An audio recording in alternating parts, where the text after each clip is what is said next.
Hello students अपना topic चल रहा था शक, जिसे अपने कंप्लीट कर चुके थे।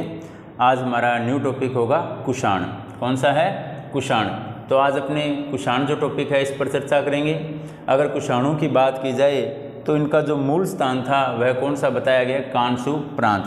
हालांकि इतिहासकारों में इस बात को लेकर मतभेद है भी कुषाणों का जो मूल स्थान कौन सा था, लेकिन फिर भी जो सर्वमान्य मत है उसके अनुसार जो कुषाण है वह पश्चिमी चीन के कांसू प्रांत की रहने वाली यूची जाति से संबंधित है। कौन सी जाति से संबंधित बताया गया है कुषाणों को? यूची जाति से।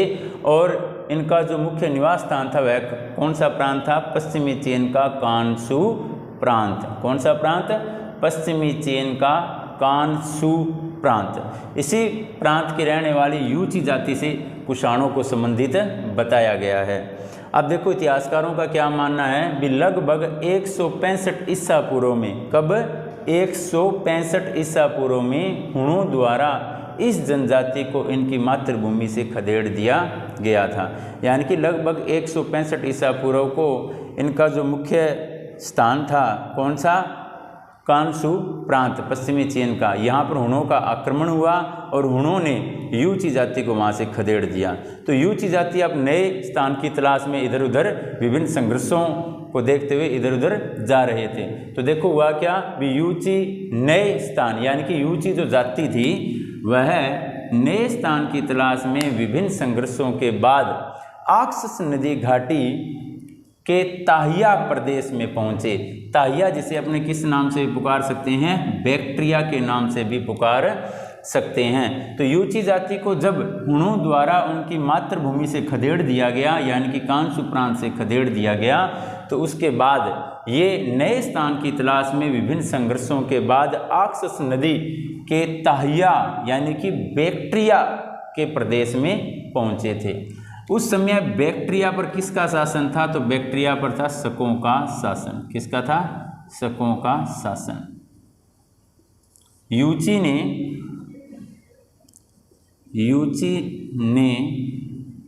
शकों को परास्त कर बैक्ट्रिया पर अधिकार कर लिया। बैक्ट्रिया पर अधिकार कर लिया। देखो बच्चों हुआ क्या भी जब वे बैक्ट्रिया पहुंचे तो बैक्ट्रिया पर शासन किसका था? शकों का शासन था। इसीलिए अब यूची जाति को क्या करना था? शकों से संघर्ष करना था। और यूची ने क्या किया? संघर्ष में शकों को परास्त कर दिया और बैक्ट्रिया पर अपना अधिकार कर लिया। यहीं पर रहते हुए जो यूची जाति थी वह 5 शाखाओं में बंट गई। कितनी शाखाओं में बंट गई? 5 शाखाओं में बंट गई थी। इन 5 शाखाओं में एक जो शाखा थी वह सबसे महत्वपूर्ण थी, कुषाण। कौन सी शाखा थी? कुषाण जो शाखा थी वह सबसे महत्वपूर्ण थी और सबसे शक्तिशाली भी थी।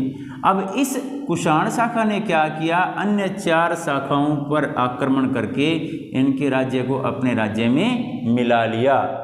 यानी कि जो 4 अन्य शाखाएं थी वो कमज़ोर शाखाएं थी और जो एक शाखा कौन सी थी? कुषाण थी। या आपने कह सकते हैं 5वीं शाखा कौन सी थी? कुषाण थी। इस 5वीं शाखा कुषाण ने क्या किया? अन्य 4 शाखाओं के राज्य पर आक्रमण किया और उसके भूभाग को अपने राज्य में मिला लिया। इसीलिए जब कुषाणों का अन्य 4 शाखाओं पर अधिकार हो गया तो यूची के स्थान पर कुषाण शब्द का प्रयोग होने लगा। कुषाण शब्द का प्रयोग होने लगा। अब देखो इसमें जो प्रमुख शाखा जो थी वह कौन सी थी? कुषाण थी। और यूची जो थी वह 5 भागों में बंट गई। अब इस कुषाण ने अन्य 4 पर अधिकार कर लिया तो जो यूची जाति थी अब उस नाम की जगह किसका प्रयोग होने लग गया? कुषाण शब्द का प्रयोग होने लग गया। और अगर बात की जाए भी बैक्ट्रिया पर कुषाण वंश का संस्थापक कौन था? तो कुजुल कडफिसस। कौन था? कुजुल कडफिसस। या संस्थापक या पहला शासक कौन था? तो कुजुल कडफिसस। इसके अगर राज्य की बात की जाए तो इसका राज्य बैक्ट्रिया से गांधार तक फैला हुआ था। कहाँ से कहाँ तक था? बैक्ट्रिया से गांधार तक फैला हुआ था इसका राज्य। कुजुल कडफिसस के बाद शासक कौन बना? तो विम कडफिस। कौन बना? विम कडफिस शासक बना। विम कडफिसस ने क्या किया? कडफिस ने क्या किया? अपने राज्य को बैक्ट्रिया गांधार से लेकर मथुरा तक फैलाया था। तो इसका राज्य कहाँ से कहाँ तक? बैक्ट्रिया गांधार व मथुरा तक, यानी कि बैक्ट्रिया से लेकर मथुरा तक का जो राज्य था उस पर किसने अधिकार कर लिया? विम कडफिस ने कर लिया। यानी कुजुल कडफिस से बैक्ट्रिया से गांधार तक का जो क्षेत्र था वह विम कडफिस को प्राप्त हुआ, लेकिन इसने क्या किया? भारत में मथुरा तक के प्रदेश पर भी अधिकार कर लिया। इसीलिए इसके पास बैक्ट्रिया, गांधार और मथुरा तक का क्षेत्र आ गया था। विम कडफिस ने एक उपाधि भी धारण की। कौन सी उपाधि धारण की? महाराज की उपाधि धारण की। कौन सी उपाधि धारण की? महाराज की उपाधि धारण की थी। विम कडफिस के बाद प्रमुख जो शासक आया वह कौन सा था? कनिष्क था। कौन था? तीसरा और प्रमुख शासक अपने कह सकते हैं कनिष्क। कनिष्क जो था वह कुषाण वंश का सबसे प्रतापी शासक था और इसने भारत के लगभग क्षेत्र पर अधिकार कर लिया था। और मुख्य रूप से कौन सा क्षेत्र?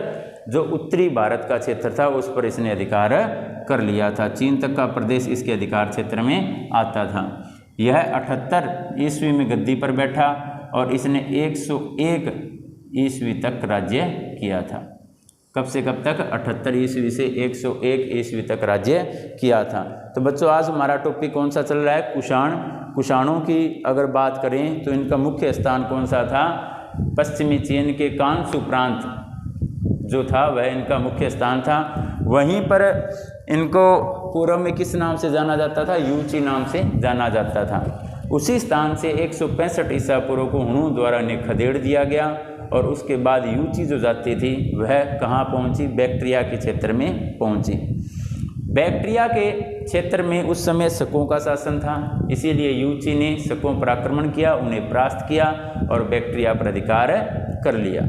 वहीं यानी कि बैक्ट्रिया में रहते हुए जो यूची जाति थी वह 5 शाखाओं में बंट गई। उन 5 शाखाओं में एक जो शक्तिशाली शाखा थी वह कौन सी थी? कुषाण थी।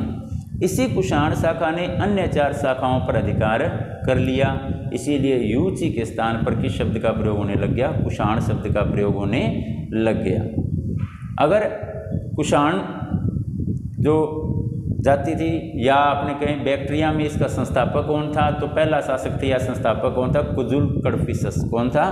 कुजुल कडफिसस। इसका जो राज्य था वह बैक्ट्रिया से गांधार तक फैला हुआ था। कुजुल कडफिसस के बाद विम कडफिस शासक बना। इसका राज्य बैक्ट्रिया, गांधार से लेकर मथुरा तक फैला हुआ था और इसने महाराज की उपाधि भी धारण की थी। विम कडफिस के बाद प्रमुख शासक कौन बना? कनिष्क बना, जो 78 ईस्वी से 101 ईस्वी तक शासक रहता है। यह कुषाण वंश का सबसे प्रतापी और मुख्य शासक था। तो बच्चों कनिष्क के बारे में अपने आगे की वीडियो में चर्चा करेंगे। आप इस टॉपिक को अपने नोटबुक में नोट करें और इसे लर्न करें। थैंक यू बच्चों।